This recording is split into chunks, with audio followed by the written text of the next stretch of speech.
evening and welcome to Canberra Decides, an election debate where you'll get to vote. This is a collaboration between Region Media, the Lonsdale St Studios and me, Genevieve Jacobs, the CEO of Hands Across Canberra. And I'd like to begin by acknowledging the traditional owners of this place, the Ngunnawal people, and others with deep ties to this beautiful country. I pay my respects to elders past, present and emerging who gathered here, debated and decided over millennia. In the final of our 3 live election debates, we'll look tonight at the cost of living and need in Canberra, where despite all the privilege that's conferred by a very comfortable community, there is real need and growing pressure on many ordinary people. We've got 4 politicians with us, 3 already in the Assembly, 1 who's hoping to be so. Rebecca Vassarotti, who is Greens candidate for Kurrajong. Ed Cox, who is Greens Liberal candidate. Golly, haven't slipped up like that before. Liberal candidate for Murrumbidgee. Dr Vanessa Picker from Independence for Canberra, who is running for Brindabella, and Deputy Chief Minister and candidate for Ginninderra, Yvette. Welcome to you all. Terrific to have you with us. This week's expert panel includes Canberra Business Chamber Chair Archie Sirimokos, political analyst and author Professor Chris Wallace from the University of Canberra, and Dr Devon Bowles from ACTCOS. They'll all be asking questions and so will you. So go to it now. If you're watching us live, you can ask us questions via Facebook. If you've already submitted questions, I have those to hand. I won't get to everything, but we'll endeavour to cover as much as we can. There is an interactive forum using Slido. It's a really simple system. You might have used it in a work event. All you need to do is scan the QR code that you can see on your screens, or in a new tab, go to slido.com and join at 2804134. That's 2804134. You can ask questions of the candidates and you can vote, and that Slido and QR code will be in the bottom right-hand corner as watermark right throughout this debate. First voting question, who are you planning to vote for now? Is it Labor? Is it the Liberals? Is it the Greens? Is it an independent? Go to it, I'll share the results as they come in. But first, we're going to give these Pollies and would-be Polly the stump. They've got 2 minutes, and it is 2 minutes. We've got you on the timer to make a pitch with no interjections, no questions. So let's go to it. And Rebecca Vassarotti, I'm going to start with you. Thanks, Genevieve. This election, the ACT Greens have a bold and transformative vision to make Canberra a fairer place by investing in the things that Canberrans really need. It's become clear that this cost of living crisis is actually driving deepening inequality that cannot be fixed by tinkering at the edges. Instead, to make it affordable for people to live in this city, we need to invest in essential services. By properly investing in the foundational building blocks to a good life, public housing, healthcare and education, we can tackle this crisis. Over the past 4 years, the ACT Greens have been the progressive thought leaders in this city, and we've shown that we can deliver on ambitious policies that make Canberra a fairer place to live. By securing 100% renewable and affordable electricity, by introducing the strongest rental policies in Australia, and by securing ambitious and record levels of investment in homelessness, we have shown that we can secure positive change for Canberrans to make it a fairer place. This election, we will build on that track record by putting forward an ambitious plan to build 10,000 public affordable homes, to open 4 government-run, free doctors' clinics, and to provide free education for up to 30 hours for 3 and 4-year-olds. All of this is possible. ACT Greens have detailed plans. We've got more experience in government than the Liberal Party and more ambition and courage than Labor. All Canberrans need to do is vote 1 Greens on the 19th of October. Thank you very much indeed. Ed Cox, to you. Look, the cost of living is one of the biggest issues that people bring up with me and with my colleagues at the doors, at shopping centres, on the phones. And it's clear that more and more people are doing it tough. Now, it's also clear that it's not just the lowest income percentiles who are feeling it either. More and more I hear from support services who are having the same people who used to donate to them reaching out and asking for help themselves. I'm hearing from parents who are struggling to put food on the table, meet the mortgage repayments, and trying to give their kids the best possible opportunities they can.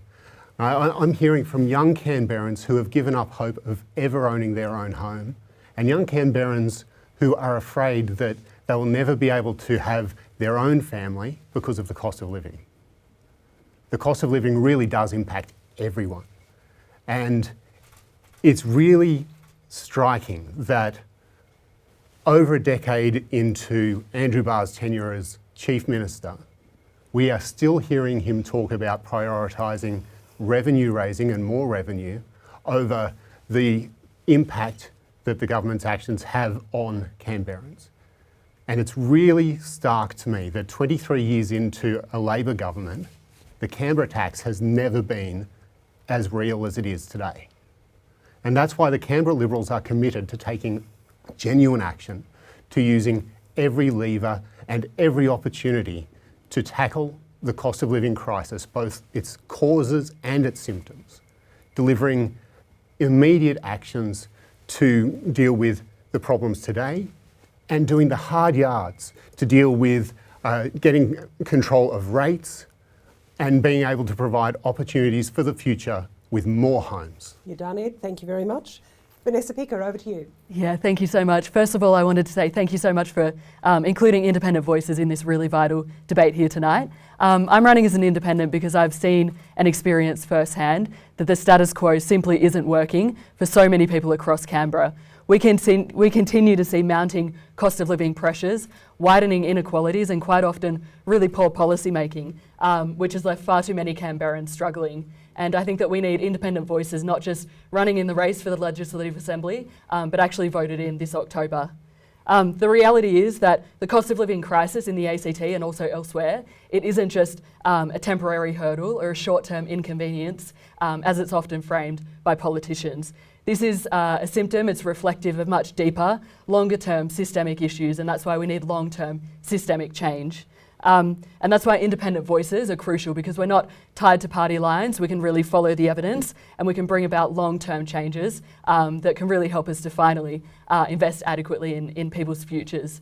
And the good news, I think, for everybody here tonight watching is that, you know, we're not just recycling and repackaging the same old policies, which we often see in politics. We're suggesting genuinely new ways of going about this. For example, you might have seen that we're suggesting bringing in a Future Generations Act, similar to what's happened in Wales, which would allow us to finally hold politicians and institutions to account, especially when it comes to decision making and how that impacts future generations. So we think that we need to be thinking not just about cost of living and how we address that right now, but for generations to come. But of course, we also need really immediate measures, because these are things that are impacting people day to day. So we're also suggesting things like, for example, active kids vouchers to address the mounting cost of and barriers that can prevent kids from participation, for example. And we think it's through that combination, proven immediate measures linked in with a long-term lens and way of thinking that can allow us to make genuine headway on the cost of living debate and the ongoing entrenchment of the issues that underpin it. You're done, Vanessa. Okay, thank you very much. Thanks. Yvette Berry, over to you. Thanks, Genevieve, and g'day everyone who's watching tonight. Across Canberra and across Australia, we are really experiencing some challenges with household costs and, you know, the cost of living crisis. Everybody's feeling it. It's getting harder and harder to make ends meet. It's why governments have a really important role to play now, more than ever, to help people in our community and give them a hand up. It's certainly why I got into politics, and I'm sure it's the reason why most other people get into politics. For me, it's to build a more equitable and fair community. These are my values. These are Labor values. It's about making sure that every Canberran, regardless of their background or circumstances, gets that chance at a real fair crack at happiness. It's why in Canberra we set up free health centres, where you can walk in and get the support and health services you need, where you need it and when you need it. I know as a single parent raising 2 kids who like their contact sport, I've spent a lot of time at the walk-in centres, and when I've been talking to Canberrans, that's been their experience as well. So convenient and affordable, with professional help almost right on their doorstep. It's why, if Labor is re-elected, we'll provide free Fridays fare free of public transport all across the ACT, because Labor believes in public transport. We want to make sure our community stays connected, and we know that by providing free transport, it will really make a difference to the hip pocket. It's why this year we supported over 43,000 low-income Canberrans households with an $800 rebate to their energy bills. Now that is significant, and I know it's made a massive difference. These are the kinds of things that Labor has done to support people in our community who are doing it tough, and we'll keep doing it. We'll keep listening to our community, and we'll lead our community through these hard times, just as we have through COVID, through rain, through hailstones, and we'll continue to do that and listen to Canberrans going forward. Thanks, Genevieve. So much, Yvette. And I've got the results in from our very first poll, so let's go to those now. Which party do you plan to vote for at the upcoming ACT election? ACT Labor currently sitting on 54%, Canberra Liberals on 20%, ACT Greens 19%, Unsure or Undecided 5%, Independents for Canberra 2%, and another party or independent 0%.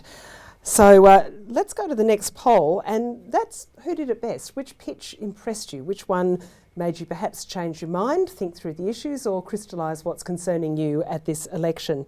Go to Slido, the QR code there on your screens, or in a new tab, slido.com, and the code is 2804134.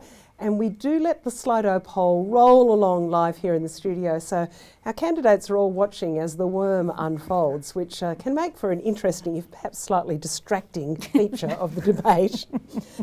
But let's get to the meat of the debate, and we know Canberra's reputation as the most privileged jurisdiction in Australia, the most comfortably middle class.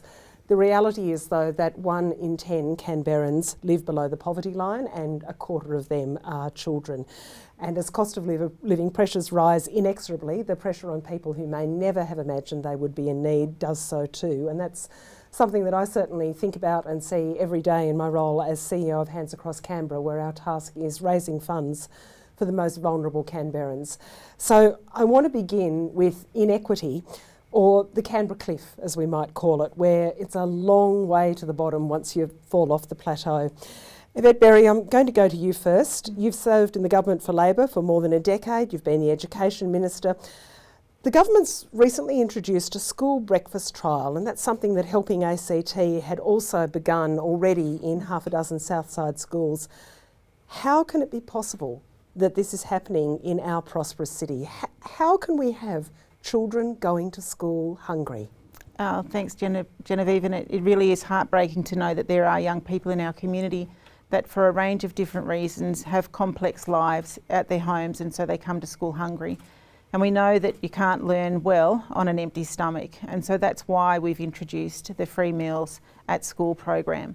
Now we're piloting it across a bunch of schools right now to work it through, working with our school communities. Our school communities are stretched as well right now, so we have to make sure that it doesn't put additional pressure on our teaching staff, but we know it's going to make a difference for both young people and teachers, because young people on an empty stomach not only learn, but it can also be disruptive. But how did they get there in the first place? How is there hunger in a city as wealthy as this, is the core of the question. Well, I think there's always been hunger in our schools. I think it's something that's happened right across the country, and it's when I've been talking to students in our school system, they were telling me that the thing that they wanted Labor to address, and me as Education Minister, was to improve equity outcomes for all students. And it is the young people in our schools that provide, I think, me the best advice on what to do going forward. And this was their suggestion. Give us meals to children who need them most, so that we can get on with our school day and feel safe and happy there. Ed Cox, can I go to you? How do you react to hunger, actual hunger, heating versus eating in our city, and what would the Liberals propose to do about that level of urgent social need? Yeah, absolutely, and it is real. So I used to be on my kids' school board, and at that school we made sure we had a universally available breakfast program, because there were kids who didn't have meals before they came, and you have to be able to eat and have a full belly to actually learn well. And the great thing about that is that it's universal and there is no stigma attached. And that's why you need to address some of these things at a really broad level. Now, what the Canberra Liberals are doing, we're making sure that we take immediate action to make sure kids can get ahead, no matter their background, by making sure we're investing in rebates and vouchers for school and educational costs, as well as for sporting and extracurricular activities. And that makes sure we're getting support to all of the families who are dealing with the cost of living crisis right now. Devon Bowles, I want to bring you in here. This is a two-tiered city. The high level of public service salaries on the one hand, the expense that creates. Now, ACCOS recently released a report that shows the ACT has experienced well above inflation increases for all of the basics. So what would you like to ask the panel? Yeah, noting that while everyone feels the cost of living crisis to some extent, it is being experienced most acutely by those who were already doing it toughest. So I'm really interested in how you would target cost of living relief to those who are on lower incomes or are otherwise disadvantaged. Rebecca Vassarotti, I'll start with you. Yeah, look, it's a really important question, and I think, we do talk about, the experience of living in Canberra can actually sometimes be more difficult when you are, experiencing low incomes, because we know that we have we're an affluent city, so it makes it tougher sometimes. And I think there's a real balance, because I think that while we actually understand that that it is the most lower income families that are having the most difficulty, we really think that this is about thinking about what is the role of government, how we can actually get involved in and what are the essential services that we should be providing on a universal basis. We don't think that providing vouchers and coupons is the right way to go. We think we need to look at fundamentally what are the essential services that government should be in the business of doing. For us, first and foremost, it's really looking at that issue of housing, and particularly public housing. We think that this is the time where we need to up the ambition significantly after we haven't been investing enough in public housing, because we know that a safe place to live, stable accommodation, is actually the fundamental building block. And if we ensure that we have those essential services, that means that people can actually contribute to community and actually live that good life. So it's about looking at what those essential services are and what is the role of government. We think it is the role of government to intervene, get involved, and actually ensure that everyone has access to those essential services. And interestingly, of course, the role of government plays another hand in this debate, because it's those very high salaries that you can get in the APS that contribute to the cost of living in this city. Vanessa Picker, your PhD is in this exact space, social intervention and policy evaluation, from Oxford, no less. So what's fixable from a policy perspective that you could expect to achieve from the crossbenchers, let's be frank, if you're elected, or as part of perhaps a power sharing agreement? What would you do? Yeah, thank you. Geez, a big question to tackle, but it is very much tied to the research that I've been doing for a long time now. So I think, we can zoom in on very specific policies and interventions, but I think also we need to zoom out to a certain extent and think about, this long-term lens, and also thinking about not making policies in silos where we try to address one thing and we actually have unintended consequences or kind of offset the benefits in another area. And we know that quite often, when we try to address some of these deeply entrenched issues, the measures that we bring in may not be accessible to the low-income households, to the people that are doing it the toughest. And a classic example would be trying to take action in terms of energy efficiency and things like that, and bringing in measures that just make it tougher for those that are already struggling. So my research, I'm really concerned about social policies in particular, and the entrenchment of issues around housing, education, health, all the sorts of things that I think we're all passionate about addressing. And I think, there are some really, really concerning statistics here in Canberra that we need to be concerned about. We have such a high link, for example, between socioeconomic status and schooling outcomes, and things like that. The school failures, especially for those who are doing it tough, that can then result in, do parents just accept that, or then do they have to basically incur costs for private tutoring, for example?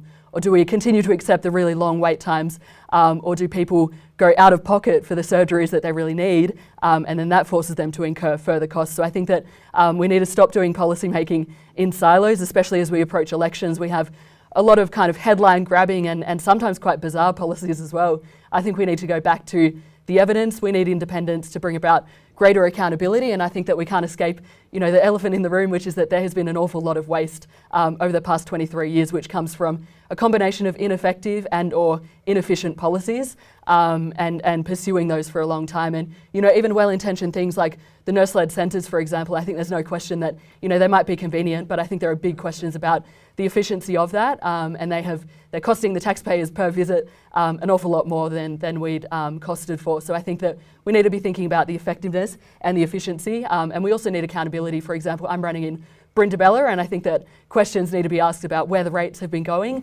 and neglect across many decades, leads to a lack of services, which then increases basic costs and the need for those services. So, yeah.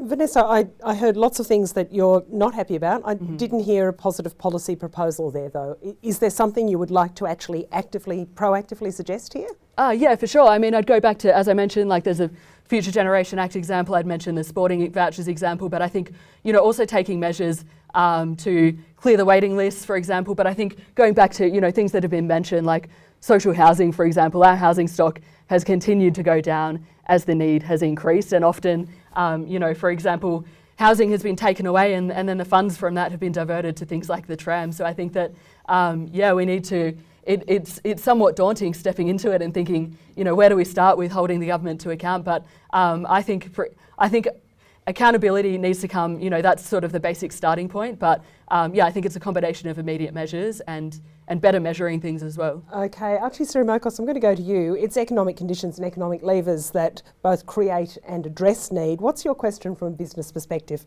on addressing inequity? Yeah, my question really goes to the heart of what the causes are for the cost of living. So a lot of the causes are national causes and international causes perhaps, interest rates, the economy generally. What are the levers the AST government can actually pull to actually make it better for Canberrans? There's not that many. I mean, if you think about the government's approach in relation to rates, that affects every Canberran who owns a property. And the cost of owning a home and rates has increased significantly as the policy's been rolled out.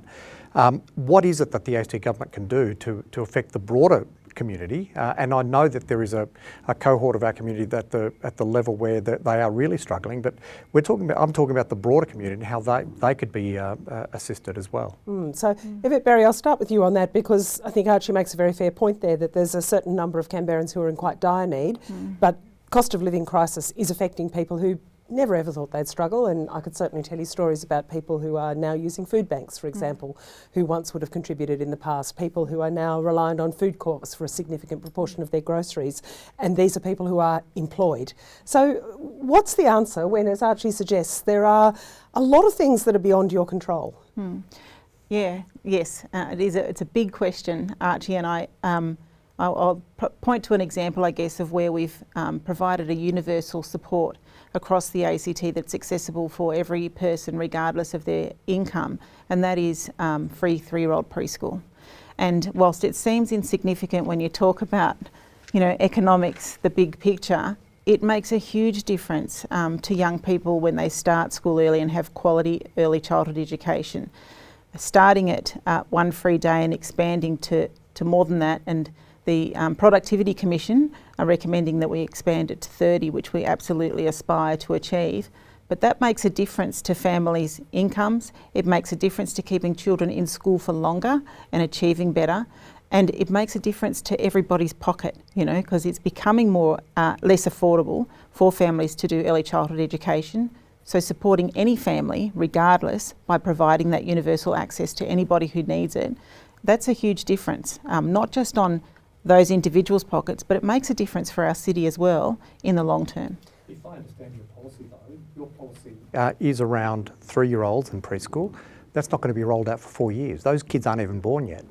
Well, that's true, and so we've started it with 1 day, but we need to work with the sector to phase this in to ensure that we have qualified professionals to deliver quality early childhood education through preschool teachers. We can't just put children into an early childhood setting and expect that that's going to be the best possible outcome for them. We can't expect the sector to do that work without being supported to build a pipeline of the workforce of early childhood educators. So that's what we're doing. We're providing scholarships, wraparound supports for early childhood educators to become qualified preschool teachers to support this work and the expansion of 3-year-old preschool going forward. Can't do it without them both.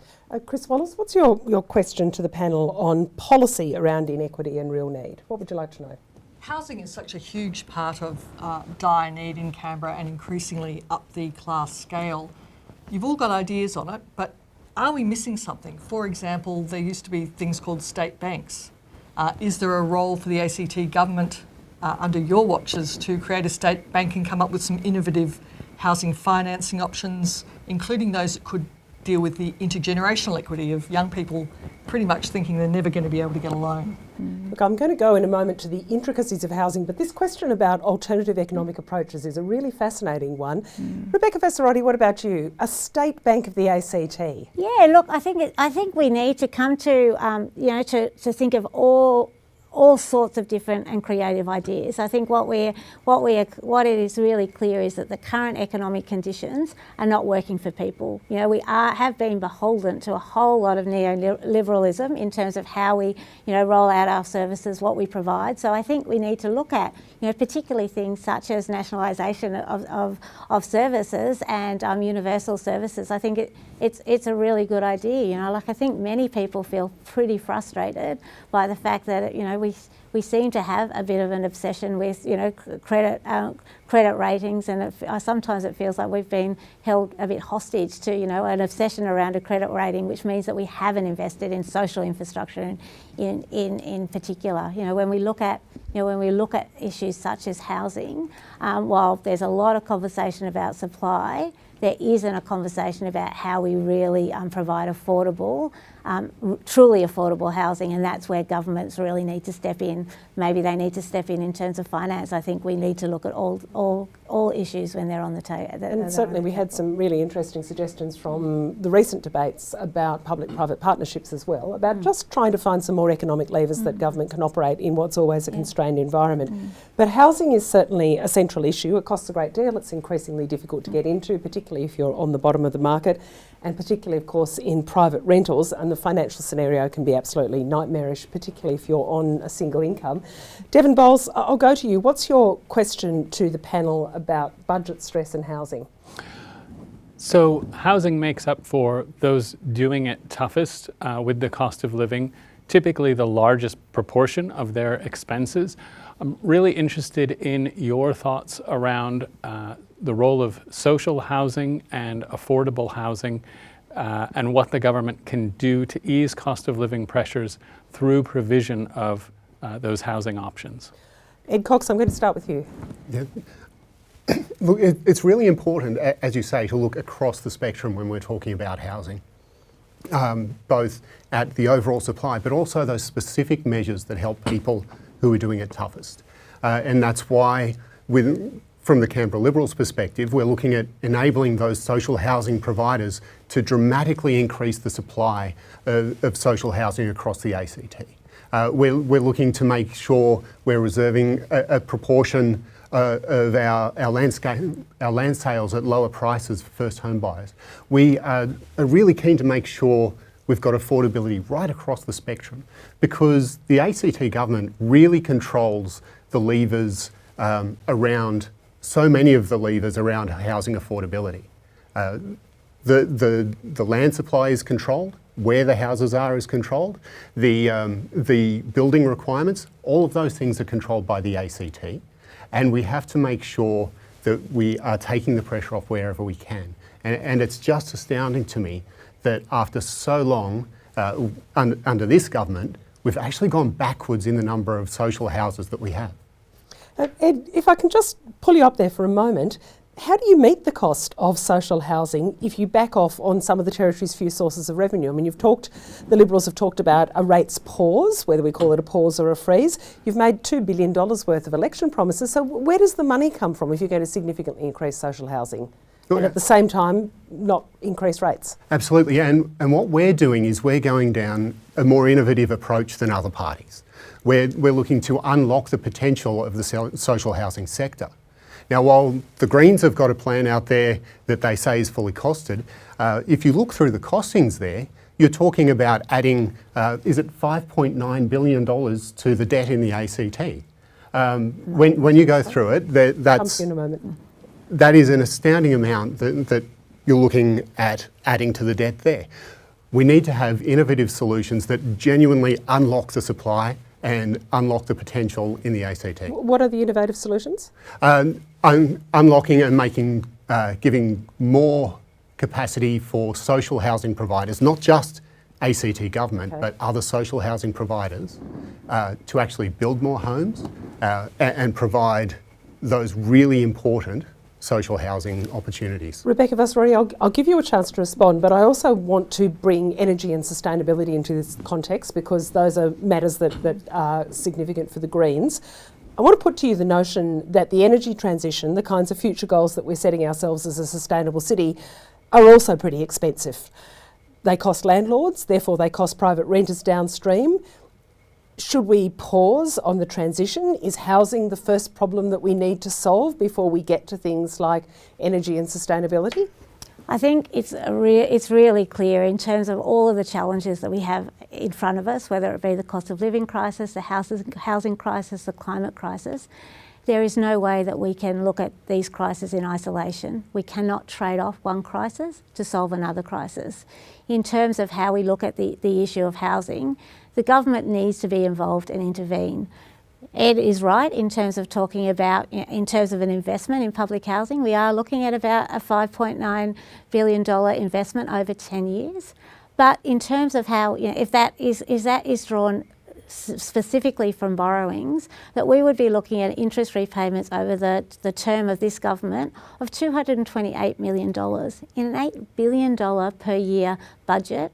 I think that is something that the community would be comfortable in investing in, particularly when we look at that would actually deliver enough homes to completely wipe the waiting list. So again, I think it's very laudable, some of the policies of the independents in relation to the waiting list, but we need to have supply, and we need to have supply that's controlled. I think the Liberals are also talking about the community housing sector that has a significant role to play, but they are still also subject to the vagrancies of the market.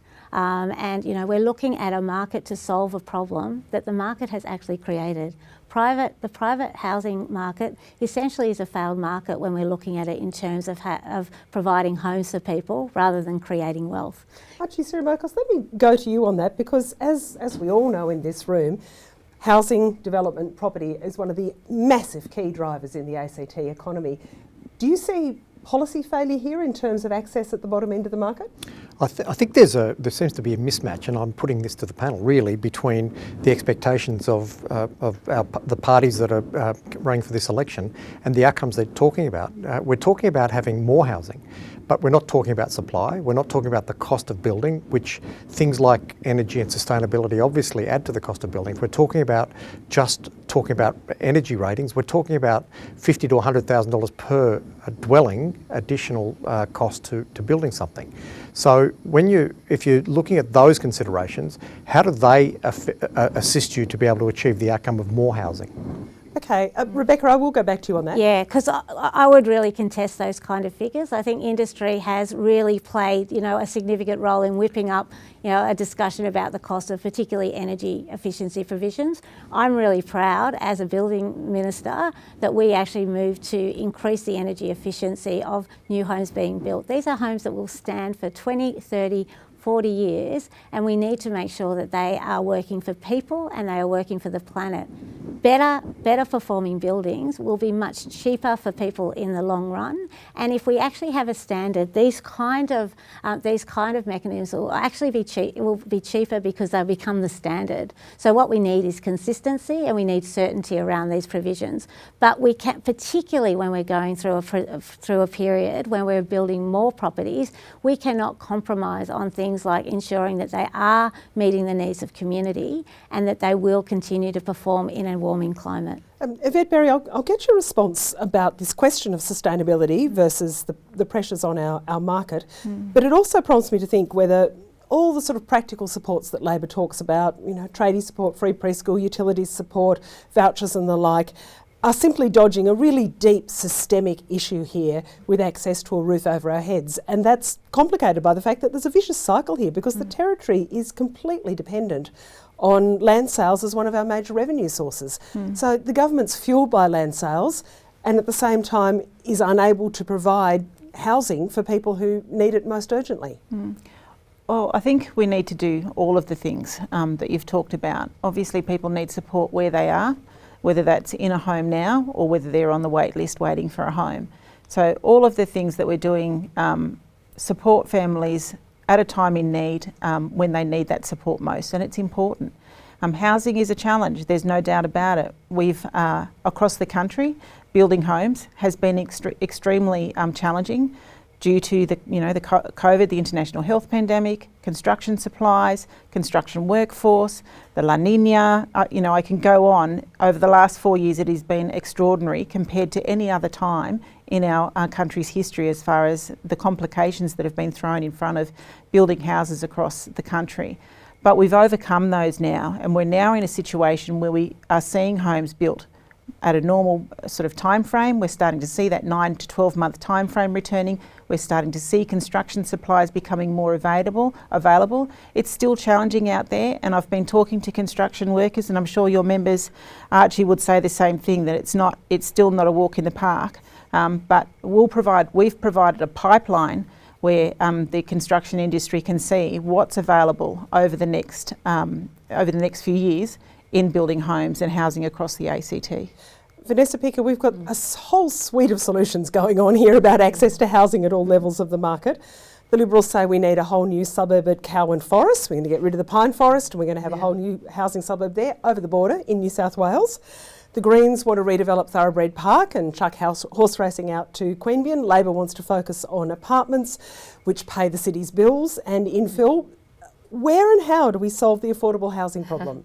I think, look, the exciting thing as an independent is that we don't just have to look to one particular party's ideas. I think that good ideas and also bad policy ideas can come from all directions. And so I think being on the crossbench, it can be that we try to align ourselves with the sensible ideas, but also explore other ideas which may not have come to the forefront. And we had an excellent example before, talking about public-private partnerships, state banks, things like that. I think that, when we look back across the evidence base, it's not just to look at what hasn't worked or to look at what has worked. It can sometimes be that there are really promising ideas that have essentially been drowned out. There's always an opportunity cost when we pursue something, we might overlook another idea. So I think, even in this debate, we've had fresh ideas that have come forward, and as independents as well, we can be really iterative and we don't have to stick to party lines. We can, as an idea comes up, we can think, okay, that's a really interesting one to look at. So I think the answer actually might be quite nuanced. I don't think that any party necessarily has got it right. And I think that, we need to take the politics out of it, because quite often one party comes out proposing something and the political thing to do is to come out strongly opposing that. And as independents, I think it's a more nuanced answer, and we can take elements from all of the parties essentially, but also there can be a misperception that independents, we just point out the cracks in the system and we don't have solutions, but actually we've made a lot of announcements, especially in the housing area, and some of it overlaps with things that have been mentioned by other parties as well. We're very concerned about the waiting list times and for social housing, and I think that something that hasn't been mentioned is the kind of interconnectedness, and there are so many reasons to be concerned, but also quite often the people that are waiting for the longest are those who really desperately need housing, and it can be to do with things like domestic abuse, for example, and safety, and these people really need it. So I think, we need to be looking at innovative solutions, also alternative types of housing options and funding arrangements as well. So. Chris Wallace, before I go to a couple of questions that have come in on this, you kicked this all off with a question about state banks and innovative financial solutions. What's your question after what you've heard on solutions to what's turned into probably the most pressing issue in the ACT? Well, I'm encouraged that there's an openness to a really, what sounds like a wild idea these days, but 50 years ago it was completely routine to have state banks. I think the particular concern for young people who on current earnings compared to property prices really have no hope, especially in an economy with lots of precarity in the labour force. You've got no hope of applying for a loan even. And also the example of the US, where a typical mortgage has a fixed rate for 30 years. the opportunity for a state bank to do that here in the ACT could be extraordinary. So I'm actually very refreshed that there's an openness to innovations like that. Well, you heard it here, State Bank for the ACT. Let's see who picks that one up and runs with it for the election. Yvette Berry, I've got a question from Vanda online saying, can we get transparency on the numbers of public housing? How many were sold and how many built in the last 10, 12 years or so? Well, look, I can say over the last 8 years, when I've been responsible for housing in the ACT, through both of the growth and renewal programs, through the first growth and renewal program, we replaced roof for roof 1,288 properties in the ACT. And in this program, we've started building on our public housing numbers and we're up to 11,749. We started at 11,704. I know that's not enough. I know we need to do more, and we're looking at all opportunities to build more housing. We're looking at partnerships. We've got a terrific partnership that actually Hands Across Canberra, PCYC, the ACT Government and the Snow Foundation are part of. Those kinds of innovative solutions to our housing crisis are what the ACT Labor Party is interested in investigating. It could include PPPs. It could include looking at all of our land supply across the city in different kinds of areas that are areas that we could build homes on. But it is a challenge, and you will see even homes, even on land that Public Housing ACT owns, that Housing ACT owns, when we try to build new and better homes, we come up with challenges from the community. So, but we'll overcome those because we have to for our community, and we know that that's what all of Canberrans want, is they want to look after the people who need that support most. I'm going to give you the result of our vote on who delivered the best pitch on Canberra's future. And the thing that's always interesting here in the studio is that the numbers move around all the time as people log on and perhaps egg each other to vote, we hope. We've had thousands of votes each time we've opened up the Slido vote. So which candidate delivered the best pitch? Yvette Berry, ACT Labor, on 51%, Ed Cox, Canberra Liberals, on 28%, Rebecca Vassarotti, ACT Greens, on 16%, Dr Vanessa Picker from Independents for Canberra, 4%, none of them 1%, so someone's unconvinced, and also unsure, undecided 1%. So there's still, you know, room to move a couple of levers there. I want to, as we're approaching the close of the debate, go to a question for all of you. The suggestion when we're discussing cost of living is always reduce rates, reduce water and sewerage and electricity and gas charges, reduce registration, CTP charges, the general imposts on people's take-home pay.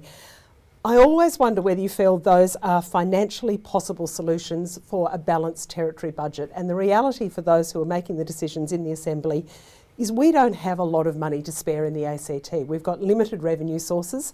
There isn't anything that's particularly going to change that. There are some big economy transitions that are on their way if those things come to bear, but that will be decades in the future.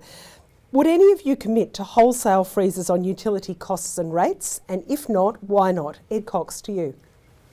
So we've worked very hard to take the fiscally responsible approach to our commitments at this election. If it were just up to me and we had all the money in the world, we would slash rates. Absolutely would love to. But we had to take the fiscally responsible step of controlling them and keeping them under inflation. We have taken fiscally responsible approaches with those government charges and those government fees that have been going up so much faster than inflation to keep them under control. But the simple fact is we're going to have to get into government, look behind the scenes and understand what the real picture in our territory budget is before we can get in and fix things for the longer term. Okay, Rebecca Vassarotti, what about you? The Liberals have already said that they'll have a rates pause.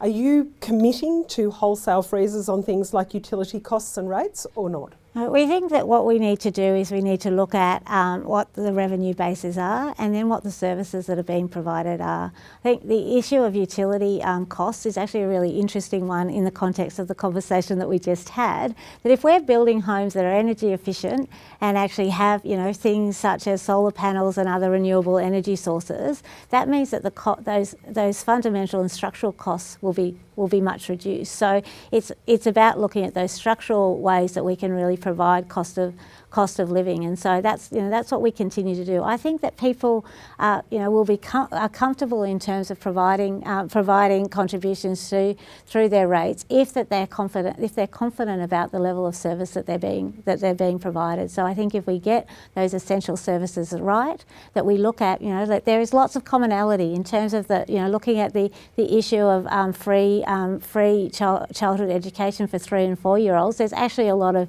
agreement. Labor's talking about 15 hours. We want to go to 30 hours 30 hours a week in the medium term. Those are things that people are actually already paying out of their pocket now.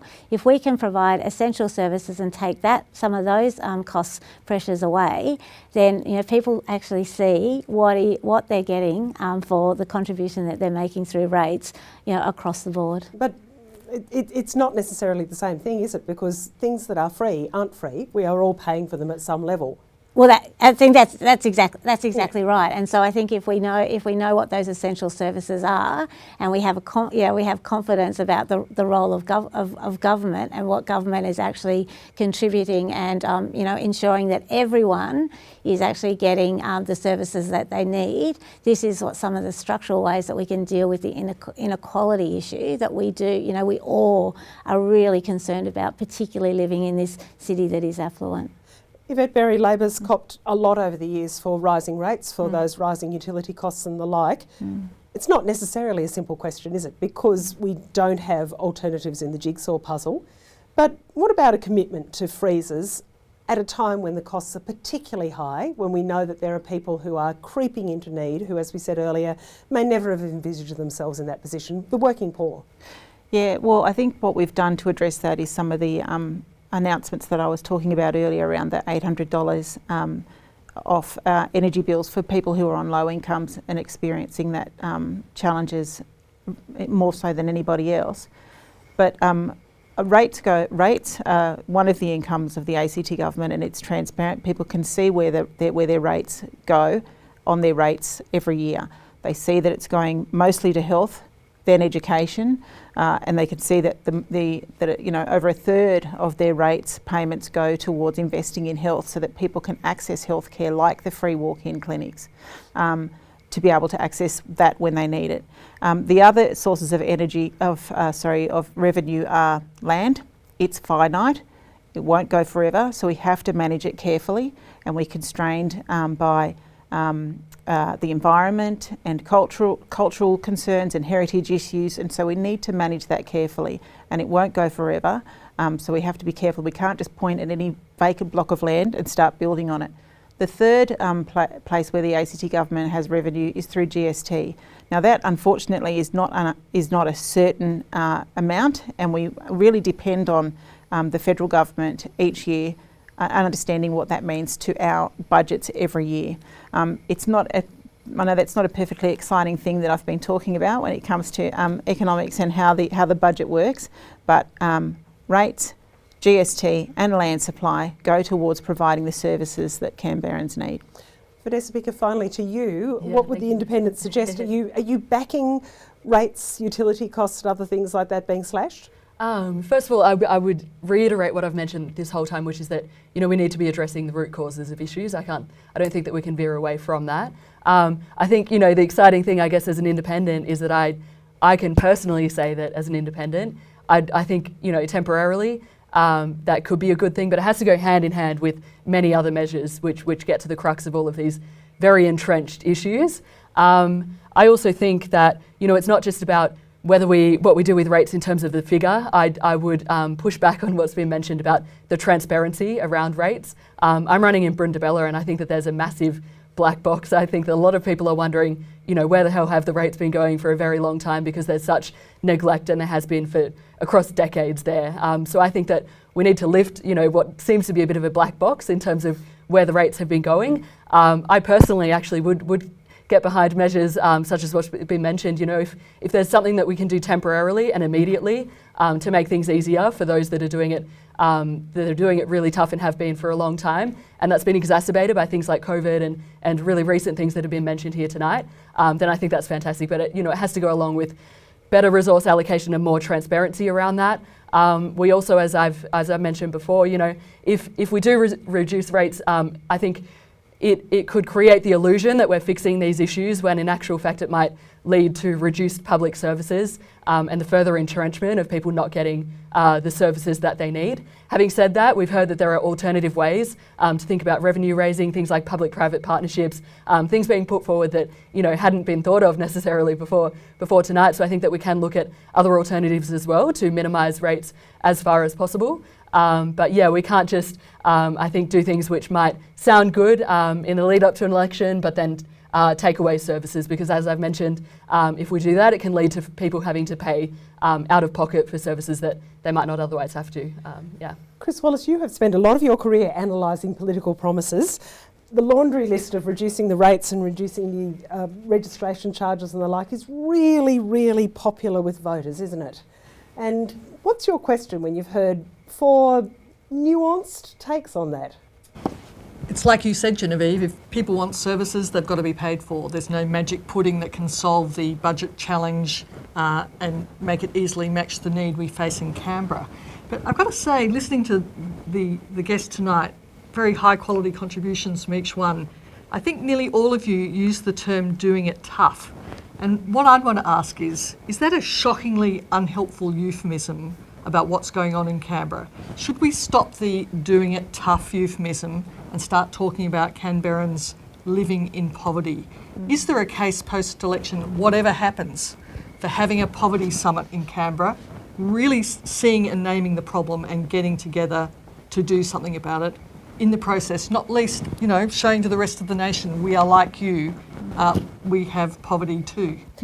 Concise answers from all of you, but it's a really pertinent question. The perception is that we are all rolling in clover here, and we know that that is not the case. Yeah. Poverty Summit, Yes. Yvette. Yes, okay. Yeah, Vanessa Picker, absolutely, supporting yes. that. Ed Cox, does that appeal to you? Why not? There are too many people living in poverty now. Yeah, absolutely. And Rebecca Vassarotti? Yeah, look, I think we need to really go much further in terms of looking at inequality and what is driving that. Archie Sirimakos, your questions about the impact on small business in particular of the cost of living crisis, because the very few things that we have that are really active in our economy, we've got government, we've got the academic sector, small business is an enormous engine. What part does it play in this conversation? Yeah, I mean, I think we talk about business, and I've said this before as a nebulous concept, but business is people, and those people are struggling as well. It seems that government is relying more and more on income coming from businesses in various ways, their own rates, their own costs, payroll tax, all those considerations which are given in terms of what happens to business. That's passed on to somebody, and the consumers are paying ultimately. How do we address that problem in terms of, because there seems to be, that's an easy answer, let's take some money off business, but ultimately it's the person down the line that's paying for it. How do we address that? And I've got a question from Rafi too. What specific policies do you plan to implement to support the growth and sustainability of small businesses, particularly in areas such as access to funding, reducing regulatory burdens and fostering innovation? We've got about 3 minutes left to answer this question. Ed, you can start. No, thank you. And you're absolutely right. Absolutely right. Businesses are people. It's not just the owners, it's the people who work in the business, and it's their customers as well. I was talking to a cafe owner yesterday about exactly this, and that cafe owner put it this way: they feel like they're being squeezed from every direction. The number of new regulations that they're forced to endure, the regulatory burden is unsustainable. The increasing costs are unsustainable. Meanwhile, they're trying to do the right thing by their staff and keep them employed and well paid and do a good thing for the community. And sometimes the businesses are left wondering exactly why they're bothering. We've got to change that. We've got to start with yes and empowering our business community. Quick answer from you, Rebecca Vassarotti, on the Small Business Challenge. Yeah, look, I think there's lots of agreement in terms of we are talking about people, and we need to make sure people do have access to the foundational issues. These are challenging times, and we have multiple crises in front of us. We actually need leaders that identify those, have a vision, and are able to respond. Yvette Berry, small business is an enormously important engine that drives our economy. It's a different mix here than it is in many other cities, but those people are feeling the pressure from all sides, not only with the regulatory burden, but also with the changes that have come post-COVID, many other difficulties. What are you doing for them? Well, I think the free Friday fairs will make a difference. It'll get people connecting all across the city, coming back into different places that they haven't been able to get to before, to enjoy some of those business. I know that that's something that the Chamber and others have been calling for, to get people back into the city and using those small businesses.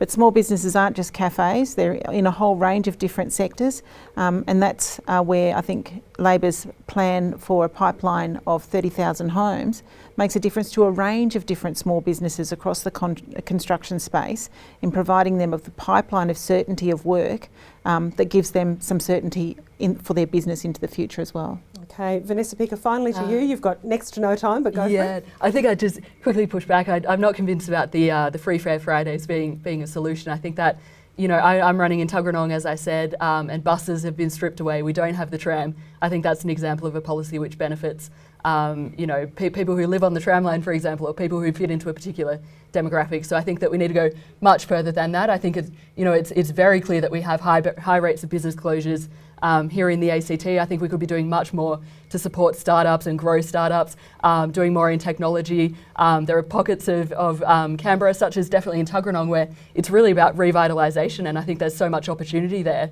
to really bring parts of Canberra back to life. I think we can talk about infrastructure, events, again, collaborations with the private sector. I think there's so much that we can be doing, but you know, Canberra needs to be a good and exciting and an attainable place to grow up, but also to run a business, and that helps all of us if it is.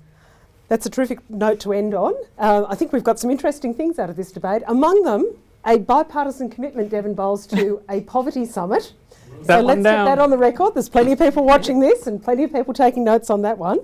It's time to vote again on Slido. If you're not logged in yet, just scan that QR code you can see on the screen, or go to slido.com and enter 2804134. Who are you voting for now? Have you changed your mind? Vote now. I'll give you a minute to log in and tell us.